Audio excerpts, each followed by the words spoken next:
دشمنا چوں ریگ صحرا لا تعد، صحرا کی ریت کے ذرے نہیں گنے جا سکتے۔ امام عالی مقام کے دشمنوں کی تعداد کا بھی اندازہ نہیں تھا۔ دوستاں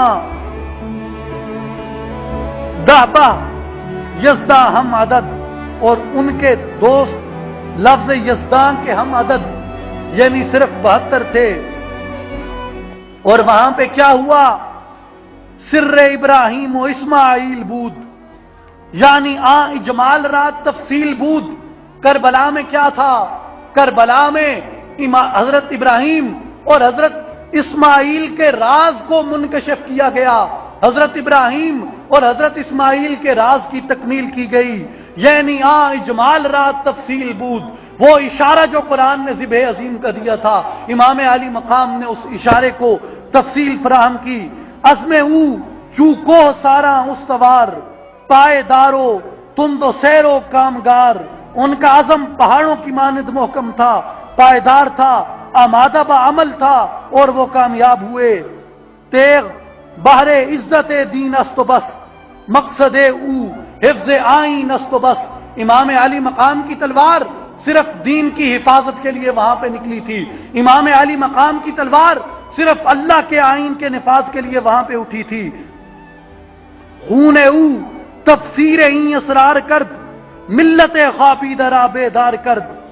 سیدنا امام علی مقام کے خون نے اس راز کی تفسیر پیش کی اور اپنے عمل سے ملت اسلامیہ کو بیدار کیا۔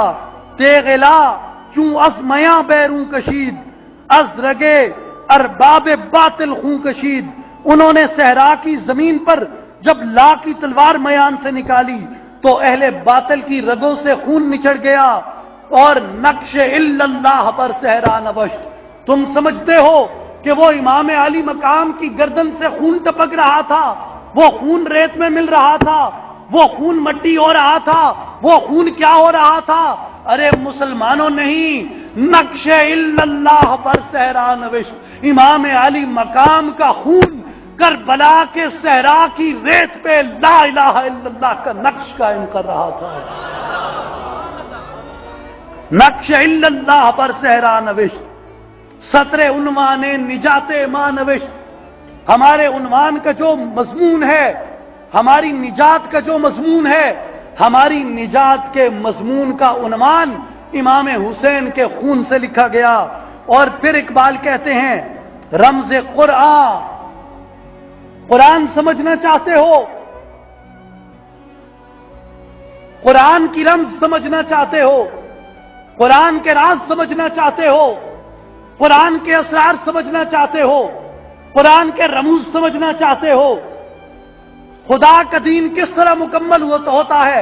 لِيُظْهِرَهُ عَلَى الدِّينِ كُلِّهِ الْيَوْمَ أَكْمَلْتُ لَكُمْ دِينَكُمْ۔ اس کی عملی تشریح کیا ہے؟ اس کی عملی تفسیر کیا ہے؟ شہید مرتا نہیں، اس کی عملی تفسیر کیا ہے؟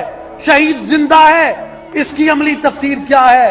کہاں سے سیکھو، کسے دیکھو، کسے پڑھو؟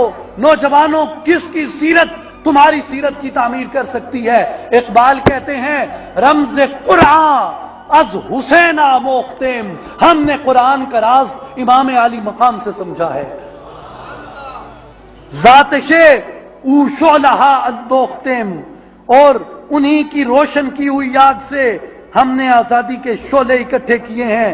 اور پھر اقبال اختتام کی طرف بڑھتے ہوئے کہتے ہیں کہ آج یہ حالت ہے کہ شوکت شام و فرے بغداد رفت، شام کی شوکت بھی گئی، شام دمشق کی شوکت بھی گئی، فرے بغداد رفت۔ یہ دو طرف اقبال نے اشارہ کیا۔ شام میں امویوں کی ریاست قائم تھی، بغداد میں عباسیوں کی خلافت قائم تھی۔ تاریخ گواہ ہے کہ سادات پہ بڑے مشکل یہ دونوں زمانے تھے، اموی خلافت بھی، عباسی خلافت بھی۔ اقبال کہتے ہیں کہ وہ سب لوگ جنہوں نے نقش حسین مٹانے کی کوشش کی، جنہوں نے اثر حسین مٹانے کی کوشش کی، شوکت شامو فرے بغداد رفت، شام کی شوکت بھی چلی گئی، بغداد کا دبدبا اور روب اور فر بھی چلا گیا.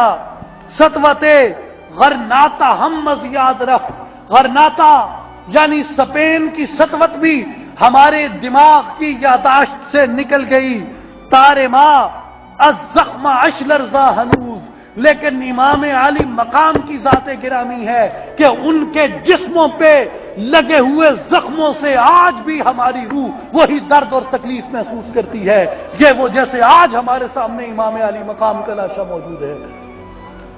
حسین کو مٹانے والے مٹ گئے, اثر حسین مٹانے والے مٹ گئے, نقش حسین مٹانے والے مٹ گئے, لیکن اگر باقی رہا ہے تو امام علی مقام کا نام باقی رہا ہے, باقی رہا ہے تو خون حسین باقی رہا ہے.